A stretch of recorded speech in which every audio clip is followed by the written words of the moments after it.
pie del tiempo con Socorro Díaz. Querida Socorro, muy buenas tardes, al pie del tiempo y jueves. Gracias, Adriana, aquí en Enfoque y al pie del tiempo. Pues Adriana, todos los mexicanos sabemos que en nuestro país hay dos celebraciones sociales mayores, la Navidad y el Día de las Madres. Por supuesto que nos gusta reunirnos por las fiestas patrias, el Día de Muertos, el Día del Padre, el Día del Niño y algunas otras festividades cívicas y religiosas. Pero cada año, en días como el martes pasado, tanto en las oficinas públicas como privadas hay medios turnos, en la mayoría. Igual que en la mayoría de las casas pobres, medianas y ricas, se reúnen las familias grandes, chicas, medianas para celebrar, aunque sea por un día, a las mujeres que concibieron hijos y los criaron y educaron, o solo los criaron y educaron y fueron cabezas poco visibles o muy visibles de las familias tradicionales o monoparentales.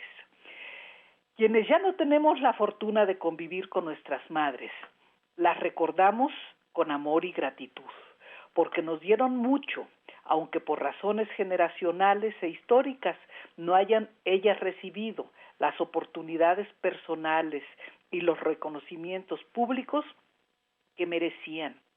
Entre las varias revoluciones inconclusas que se iniciaron y se vivieron en el siglo XX, está sin duda la revolución de la incorporación de las mujeres en forma masiva a las escuelas y universidades y al trabajo productivo y remunerado, haya sido altamente calificado o no. Este año fue similar a la costumbre y la tradición, pero también se registraron cambios significativos a los que más adelante me voy a referir. Como de costumbre prepandémica, en las escuelas primarias, la cercana a mi casa, por ejemplo, los niños se reunieron en el patio. Los micrófonos fueron abiertos a todo volumen para romper el largo silencio en que hemos vivido por más de 2 años. Una mujer, profesora, me imagino que la directora, dijo un discurso sobre la importancia de tener vida y alguien que nos cuide cuando estamos más indefensos. Esto es de tener mamá, abuela, tía, quienes por costumbre asumen ese rol de protección a los bebés y a los niños en sus primeros años. Un niño muy bien entonado cantó las mañanitas, solo que en lugar de decir a las muchachas bonitas, dijo a las mamás tan bonitas. En fin, costumbres. Y los restaurantes, fondas, taquerías, puestos del mercado lucieron atestados porque es de las fechas que quienes se dedican a vender comida esperan para reponerse de las muchas pérdidas que su actividad económica ha sufrido a lo largo de esta época infausta, como se decía antes. Aparte de las reuniones en casas o en espacios públicos, de recordatorios y festejos se registraron hechos que expresan, aquí es lo novedoso o lo diferente, la trágica realidad que estamos viviendo en materia de violencia e inseguridad pública. Contra toda costumbre, miles de mujeres, madres de personas desaparecidas, mujeres y hombres, salieron a las calles de 17 estados de la República, más de la mitad del país, a exigir a las autoridades el fin de la impunidad con la que están actuando y han actuado en los últimos años criminales sin uniforme y con uniforme en la horrorosa práctica de secuestrar, matar y desaparecer seres humanos desde niños hasta adultos mayores. De acuerdo con las cifras del Comité contra Desapariciones Forzadas de Naciones Unidas, México está cerca de llegar a las 100,000 desapariciones forzadas, pues actualmente suma poco más de 98,000 casos de personas desaparecidas y solo en este año suman más de 3,000 casos en los 3 primeros meses. La presidenta de este Comité de las Naciones Unidas reconoció que la crisis de desapariciones creció en los últimos 15 años, esto es entre 2006 y 2021, y llamó al actual gobierno a implementar una política nacional de prevención y erradicación de las desapariciones, que debe estar orientada esta política a prevenir de forma masiva la comisión de este crimen de lesa humanidad. El Comité de Naciones Unidas enumera 10 medidas que debe asumir el gobierno, entre las cuales están fortalecer con recursos presupuestales suficientes a las instituciones encargadas de la búsqueda e investigación de personas, garantizar su coordinación, quitar los obstáculos que impiden la judicialización de las desapariciones forzadas.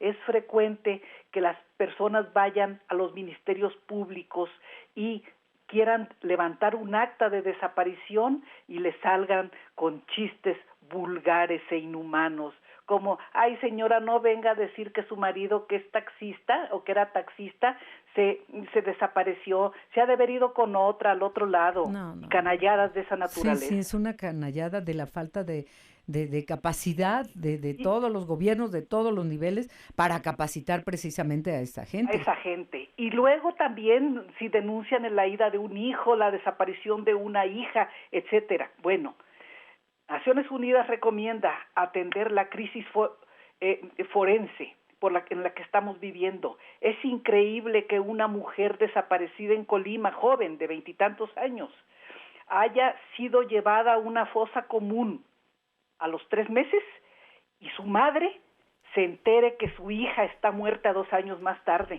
Ocurrió en Colima. Sí.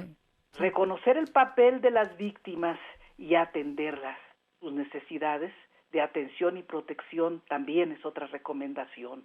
Dar protección a los servidores responsables de investigar y buscar, porque muchos de ellos son asesinados.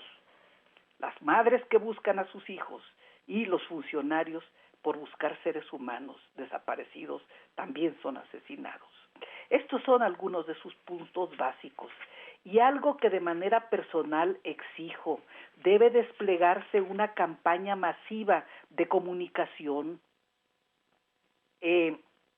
para dar consejos preventivos a niñas, niños, adolescentes y jóvenes, a mujeres y hombres, sobre cómo practicar medidas de autocuidado y de autoprotección. Y también en redes, Socorro. Yo me acuerdo que hace muchos años sí había una campaña que salía en la televisión, que salía, por ejemplo, Chabelo y le advertía, o los del Chavo del Ocho, y les advertían a los niños: mucho ojo, mucho cuidado. O sea, no te vayas con alguien que no conoces, haz algo pronto, qué sé yo. Eso ya no lo hemos vuelto a ver, ese tipo de campañas, pero también en redes sociales hace falta. Sí, igual que se está haciendo, y a eso me quería referir, se está haciendo una campaña en todos los medios sobre el daño y la destrucción que causan las drogas. Pues es indispensable que se haga una campaña masiva para prevenir a la gente de los riesgos que tiene Internet. Es indispensable alertar de los riesgos de la calle y de los riesgos de Internet. No, el enemigo está en casa. Si salen a la calle, si toman un taxi, manden mensajes para que el conductor sepa que alguien está rastreándolos. Esto es importante vía celular. Eviten responder a la primera, a las invitaciones de redes. Son verdaderas trampas. Y avisen, no se bajen a la orilla de una carretera vacía en la madrugada. Y cuídense de los secuestradores que realizan una tarea malsana, inhumana e impune, que además es vista por los impune, porque la impunidad se da porque la autoridad disfraza la impunidad de falso humanismo. Sí, a nosotros ¿quién nos va a cuidar? Si entre los delincuentes y el ejército se cuidan, ¿y a nosotros quién nos va a cuidar? Sí, también debemos reconocer que ha crecido la desaparición forzada a manos de policías municipales, estatales y de la Guardia Nacional.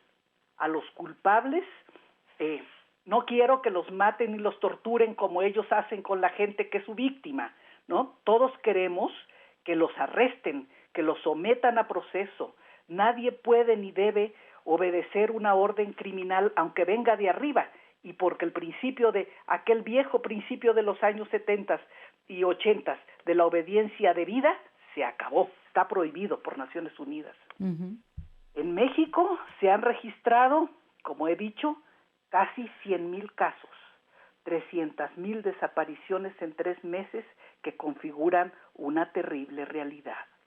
Y solo para comparar esta crisis humanitaria con otras vividas en Latinoamérica, doy un dato.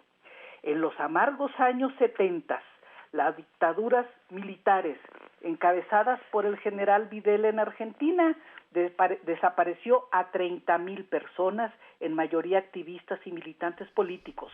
Y la dictadura de Pinochet desapareció en Chile a más de 40,000 personas. Aquí llevamos 100,000 personas. Es monstruosa esta circunstancia humanitaria. Años después de aquellos sucesos de los años 70, los organismos internacionales enjuiciaron al Estado chileno y argentino por estos crímenes y los obligaron, no a los autores materiales, sino a los gobiernos en funciones, a indemnizar a las víctimas, esto es, a los sobrevivientes y a los familiares de los asesinados. No hay dolor mayor que perder por desaparición a un ser querido, hija, hijo, padre, madre, hermano, cónyuge, y no saber nunca más qué pasó con ese ser. Es la tortura más profunda y más violenta que puede vivirse. Yo fui miembro fundador del Comité contra la Tortura de Naciones Unidas con sede en Ginebra. Me acuerdo. Y en ese cargo, contra la tortura y otras penas crueles, inhumanas y degradantes, pude acercarme a este horrible sufrimiento al que me refiero y al que se refirieron y denunciaron decenas de miles de mujeres el pasado martes. Con esa experiencia advierto a los sucesivos gobiernos de México y al actual que su omisión o comisión ante estos crímenes serán sometidos a juicio con base en el derecho penal internacional, porque así ocurre. Y con la huella que me dejó esa experiencia, le expreso, y con esto concluyo, le expreso a todas las madres mi reconocimiento humano, pero a las madres de hijas e hijos desaparecidos les envío mi más entrañable solidaridad. Gracias, querida Socorro. Gracias por tus palabras siempre. Buenas tardes. Buenas tardes.